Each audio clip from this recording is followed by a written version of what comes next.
Well, it seems like everybody and their dog is switching back to Canon. I guess I should join suit, right? That's what we're gonna find out. Should I switch to Canon? Okay, so what started this whole big switch was Casey Neistat going, hey, I'm done with Panasonic, I'm done with 4K, I'm willing to compromise on that to go back to Canon for a number of the reasons that we're going to talk about here. Better dynamic range and better color science, and which was actually really predicated by, I think, hanging out with Peter McKinnon. Maybe I've been spending too much time with my friend Peter McKinnon, but who shoots Canon, but is also looking at a different camera. It's the 6D Mark II. Because his friend Matt switched back from Panasonic and Sony to go back to that Canon for creating YouTube-style videos. The more I thought about what I needed for YouTube filmmaking, I actually started thinking about the 6D Mark II. It got me thinking, well, I mean, these guys are all switching, and they're switching from some of the things that I've been on to Canon. Should I switch? And I've got, like, my best lens is actually a Canon lens, a Sigma lens for Canon that's filming me right now. Look how beautiful the background is.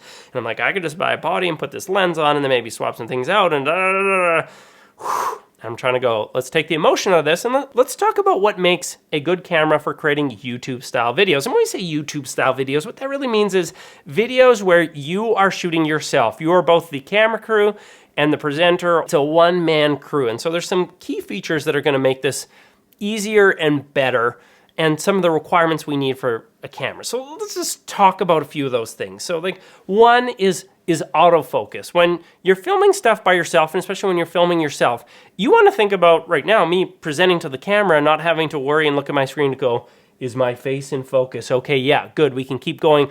Or what's even worse is when you're going and editing the video after the fact and you go, that shot's out of focus, the background's in focus. I think for Casey, that I finally saw a moment in his vlog where he was so frustrated at Panasonic. He's like, come on, Panasonic, focus. And that can be really, really frustrating. So autofocus is really important. And that's why Sony and Canon basically have that nailed. They say, whoever they are, say Canon's better. But both those cameras, you are going to be in focus 99% of the time. They do a really good job. I don't know what settings Casey had on his last video, if you saw that. He was struggling a little bit, but I would say that's probably more so some settings than some things of him getting back into that, because normally Canon is just absolutely astounding at what they're doing. So that is one, autofocus. Panasonic struggles, Nikon struggles, their focusing detection. The next big one that, they're kind of talking about is color science. Now, if you're not familiar with color science, basically what that's about is there's a lot of math that goes into taking the images that come into the camera and trying to represent realistic skin tones and background tones and different things. And I find that the Sony, I struggle with it. When I was on Panasonic, I felt like my colors were always just good, even pretty much straight out of the camera. And I've shared those settings before. You had your settings on Panasonic.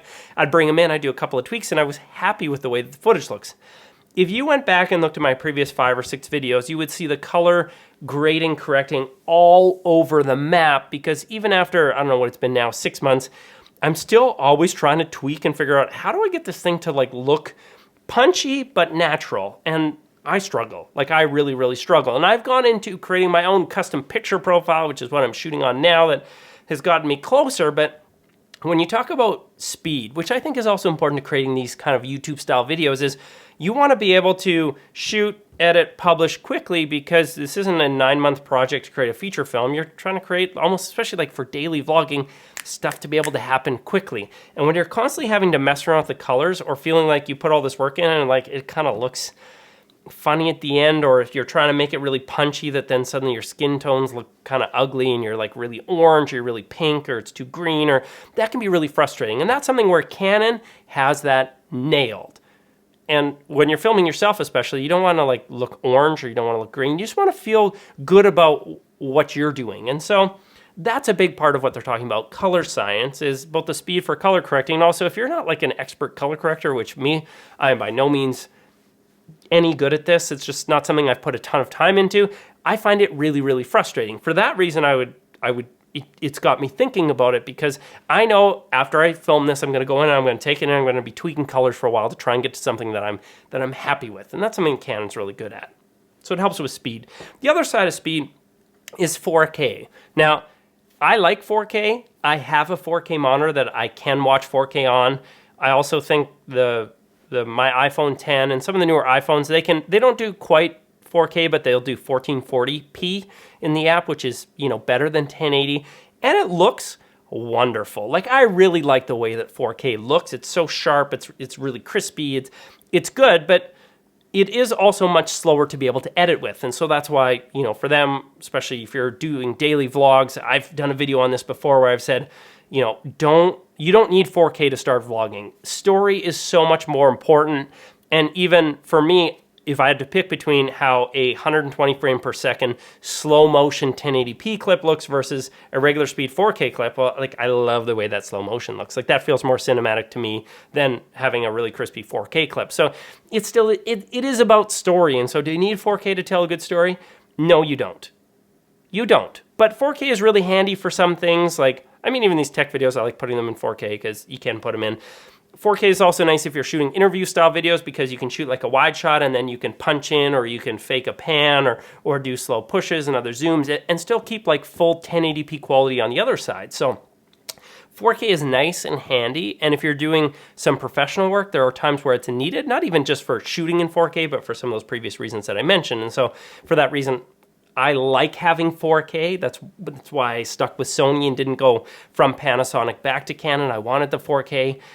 You know, and I guess it depends what kind of videos. Do I need to have 4K for YouTube style videos? No, you don't need to have 4K for YouTube style videos. For some of the other videos I make, it can come in handy, but I have been doing those videos less, so, you know, that's maybe something. Something I will say though, one of the reasons why I cannot ditch my Sony is a clean HDMI output.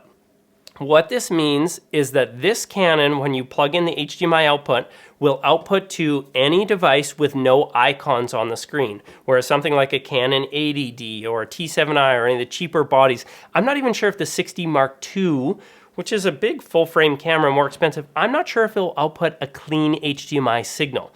Where that can be important is for us, like we do a Facebook Live show. We need to come out of the camera clean, go into a video switcher, and broadcast live. With a cheap Canon, I could not do that. It would have the icons on the screen, and it would look silly, and it would look very stupid, frankly. So if you're looking to do any kind of live streaming with quality to be able to use your camera, a lower-end Canon is not going to serve you well. I know a 5D Mark IV will do it, but like that's a lot of money, so it can't be that. But as far as a more vlogging style video, yeah, the Canon stuff, it's tempting. Other big reasons, again, if you guys are like, oh, you're just thinking about switching because these guys are all doing it. Well, one, I'd point you back to a video I did probably a couple of weeks ago, 2, 3, 4 weeks ago, where I was talking about the best vlogging rig for $1,000. It was a Canon rig because the focusing is going to be good. The colors are going to be good. It's got that flip out selfie screen, which Sony does not have. And I haven't even talked about that feature yet, which is,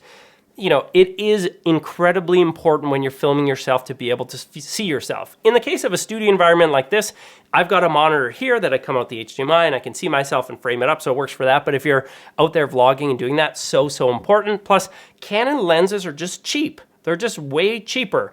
A super wide angle lens for Sony, which is the best for vlogging, $1,000 Canadian, or about $800 US. The same, similar, not quite the same, but a similar Canon lens, image stabilized, ultra wide angle lens, a little bit slower. In Canon here's $320. I think in the States it's like $250. A 50mm prime lens, which is great for shooting that like more cinematic style, shallow depth of field, blurry background. Canon lens is like $120 US. The Sony one's I think like $250, maybe $300. So like the Canon lenses are just cheaper to get into for filmmaking, and there's just tons of options. So that's a temptation around Canon. Do I think I'm going to switch? I'm not going to switch because I've said already I need to keep the Sony cameras for some of the stuff that we're doing with all of our live content we create.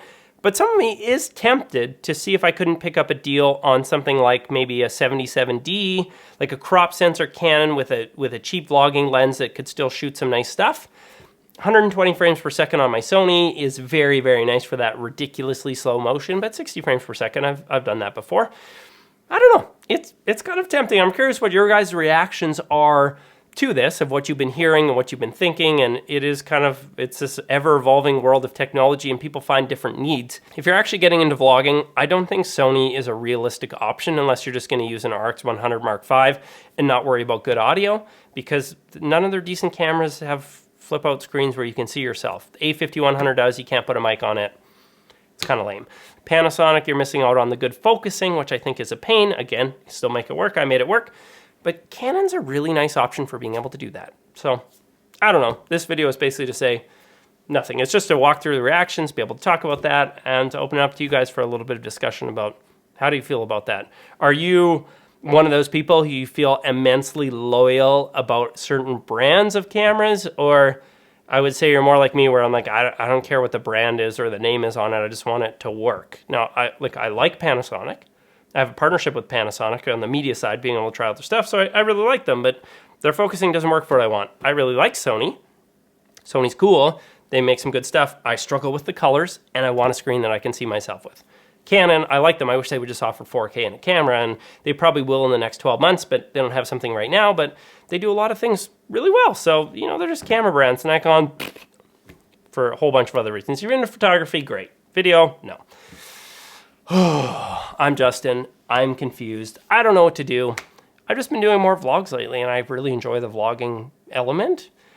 And the Sony's just for vlogging, they're great for other things. Really great. Content creation for social, amazing. Absolutely amazing. But other things I struggle with. Anyway, that's it for me. Thanks for watching whatever I name this thing. Should I switch to Canon? You guys are awesome. Thanks for watching.